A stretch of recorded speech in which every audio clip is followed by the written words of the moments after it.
The door was 20 tons thick in the bank vault, while the wall was also covered with a cloth. The people who made it were so sure that they didn't even put a security alarm in the bank vault, because it was called Unbreakable Vault. It was when thieves made a master plan to break the vault and hide in it for 27 hours. The master plan was successfully executed. Before talking about it, let's go straight to July 19, 1976. It was Monday morning and the staff members had already started reaching the Societe Generale Bank. This bank was considered to be the most secure and most strong vault in the world. According to the routine, the bank staff tried to open the vault. It was a very heavy door with a very complicated lock. They tried to unlock the door, but the door was not opening. Now it is important to know that this door had been a problem many times before, because it weighed almost 20 tons and therefore it often got stuck. The bank staff thought that even today they have been stuck. So, they contacted the company that made the vault. After half an hour, the company's experts came to the bank and tried to open the door. But it was surprised to know that even the company's experts were not able to open the door this time.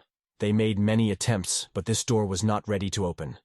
The matter was getting serious because the customers' queue were getting longer and they were waiting to receive their value items from the vault. And this was a matter of the bank's respect. After 3 hours, the company decided to drill and check the vault's wall to see what was stuck inside the door.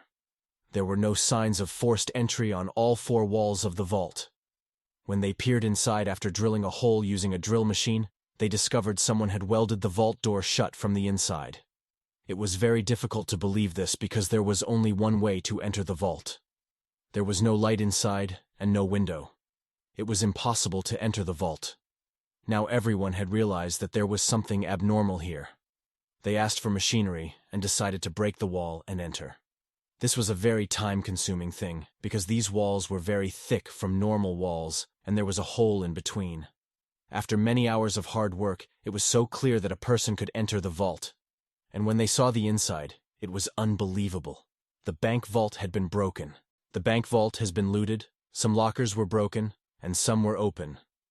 And the most interesting thing was that these famous words were written on the wall with spray paint. Without arms, without hate, and without violence. The bank staff discovered a tunnel had been dug beneath the floor of the vault. The next job was for the police, which had reached on the spot. Police figured out that 400 safe boxes and valuable things were taken away from it. The tunnel they had dug was in the underground sewage line of the city. The police found a lot of evidence in it. There were also 27 gas cylinders, which were used to run the welding torch. Not only that, but in the sewage line, for fresh air, ventilation equipment, and a 1-kilometer-long electrical cable were also found. This loot was more than $20 million. Today, the total amount is $110 million. This was not only the biggest bank in the century, but also the biggest investigation in France history. This story had spread all over the world. The reputation of the bank had been greatly damaged. But this was a very unfortunate job for the French police. For the next few months, the police tried its best to catch the thieves and interrogated the bank staff. But no evidence was found of the bank's remains. After 3 months, in October 1976, the police found a very big lead. A member of the robbers was caught on the tip of his girlfriend. At first, he refuses to be the part of robbery, but later when police interrogate him, he discloses the names of all the gang members. The surprise for the police was that this gang was famous for small robberies, and it was difficult for the police to believe this gang was responsible for the robbery. The mastermind of this plan was actually someone else. During the interrogation, the gang members named a man who was the mastermind of the robbery. This man was Albert Spaggiari, who was a photographer. When the police arrested him, he didn't seem to be the mastermind of this robbery. He was wearing a simple dress, having a simple lifestyle, and living in a normal house on the outskirts of the city. When the police questioned people around his neighborhood, they all said that Albert is a simple and innocent photographer who always keeps his work. But Albert was completely different from what the police were thinking about Albert Spaggiari. He immediately confessed to the police that the bank heist mastermind was him. This case was almost closed for police, but this was just the beginning. According to Albert, he had already taken a locker in this bank vault. At first, he would go to the vault and capture all the photos. Later on, he kept an alarm clock in his locker, which was set at night. When the alarm went off and no one was alerted, and there was no security alarm in the vault, he confirmed that there was no security system in the vault. Then he went to the city's government office in the form of an engineer and found the map of the city. He found out how far the sewage line was from the bank. Then, he calculated that he could easily get out of the bank vault by digging a 26-foot tunnel near the sewage line.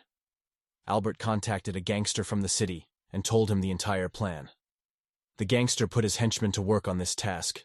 The tunnel was dug for about 2 months because this work needed to be done without machinery.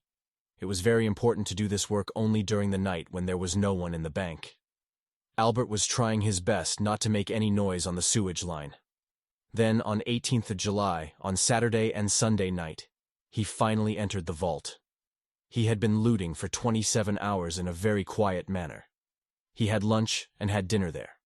Once they robbed all the valuable items, he wrote these famous words on the wall of the vault: "Without arms, without hate, and without violence."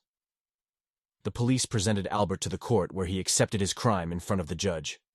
During the interrogation, he wrote the details of his plan and the looted amount in a code word.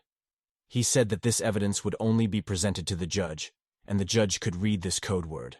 For this, the judge called Albert to his room. Albert handed the paper to the judge and the city map was made.